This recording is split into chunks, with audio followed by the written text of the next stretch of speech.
Alright, today we got an oversimplified MiniWars video, football war. I'm pretty interested to see what this is about, since it's including a war on football. It's going to be very interesting. Right, let's check it out. 2 seconds to name these two countries. Oh god. You're wrong. Chile Unless and... you got it right. Then good job. Oh. They are, of course, Honduras and El Salvador. Come on. One thing these two countries have in common is Come being on. fanatic about football.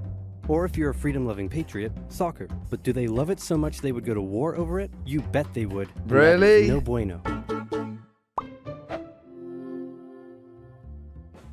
If you look at these two countries, you might notice one major difference, and that is that this one is a lot bigger than this one. However, this one had a larger population than this one, made up mostly of farmers, and there wasn't enough land for them to live and work on. So they started moving from El Salvador to Honduras in search of land, and by the 1960s, a huge number of illegal immigrants had crossed over the border from El Salvador. Meanwhile, in Honduras, it's 1963, and this guy has just staged a military coup to prevent the rise of communism, and is now the military leader of the country. He immediately began harassing the peasants' unions and other left-wing groups, but he's a little insecure about the legitimacy of his leadership. So he holds an election and wins, but then the opposing party says, hey man, that election was clearly corrupt and fraudulent, and also you've been bribed by the rich American banana companies who are taking all of our bananas tax-free, and now our economy is in ruins. And everyone started to get mad at him. Now if you ever find yourself the barely legitimate military leader of a corrupt Central American country, and you start getting into hot water, here's a bit of advice that has been tried and tested throughout the centuries. Blame something else. Oh, never mind. He blamed the Salvadoran immigrants for stealing all the land and all the jobs and ruining Honduras. The immigrants found themselves under attack by the hostile locals. Egged on by the rich American banana companies who wanted all the bananas to themselves, the Honduran government began evicting Salvadoran immigrants who had been living on the land for generations and started sending them back to El Salvador. The Salvadoran elite were furious and protested, citing moral reasons, but in reality, they were just getting a little too crowded. So tensions were about as high as they could be, but then...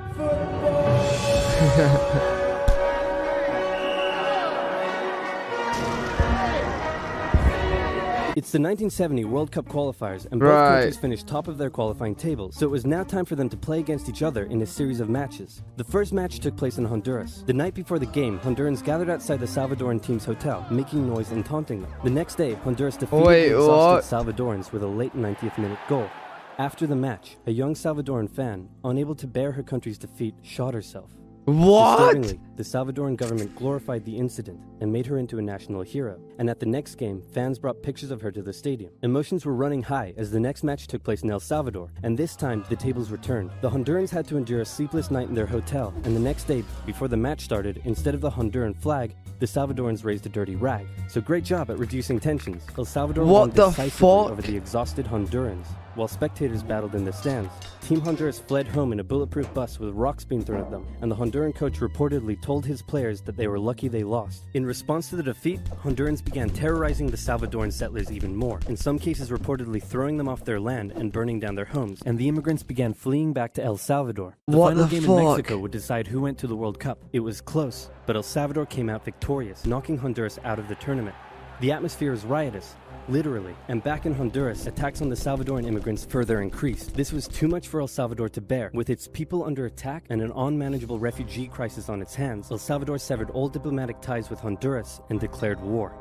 Well, it wasn't really, it didn't really start because of the football, you know what I mean? That kind of was just in the mix of it. But that's it's really interesting either way.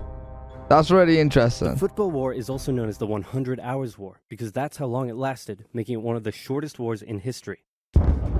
El Salvador started by carrying out air raids on strategic locations within Honduras, including Toncontin International Airport, which prevented the Honduran I suppose the football made it a bit worse.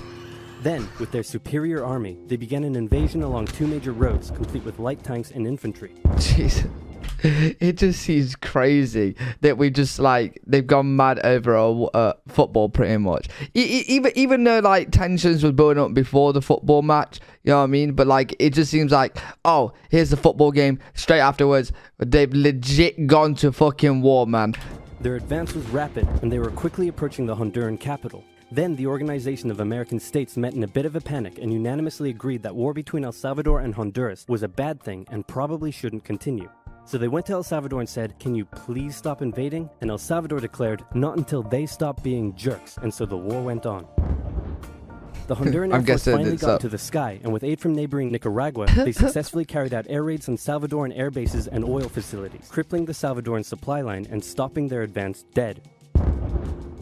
Caught in a bit of a stalemate, the situation was no longer advantageous to El Salvador, so when the Organization of American States once again asked them to stop and agreed to ensure the safety of the Salvadoran immigrants, El Salvador relented, and a ceasefire was organized on the 18th of July. Then the OAS said, "Can you now please withdraw your troops from Honduras? No, please, no, please, no, please, no. Do it or we'll sanction you." You know what? Just for you, I'll do it. So El Salvador pulled its troops out of Honduras on the 2nd of August, and with casualties in the thousands, the war was over. Oh my God. The economies of both nations were damaged by the war, and El Salvador didn't have the capability to take care of all the returning immigrants, a crisis that eventually helped cause a civil war. The war left behind land and border disputes, some of which are still a cause of tension to this day. El Salvador went on to play in the World Cup, but lost every match they played and didn't make it past the group stage. So in the end, nobody achieved anything, and there were no winners. Except for this guy. Wow. Wow. I wonder if, like, in the next World Cup, we're going to see these two teams play. I think instead of, like, having a cam on the football, we need a cam on the stands and see what's going on there. That's crazy. What the fuck? Really good video from OverSimplified. Really enjoyed that one. If you guys enjoyed it too, make sure you do leave a thumbs up. We're gaining so close to YouTube partners, so anyone that can subscribe to the channel, it'll really mean the world. I need 800 more subs, and I'll see you guys in the next video.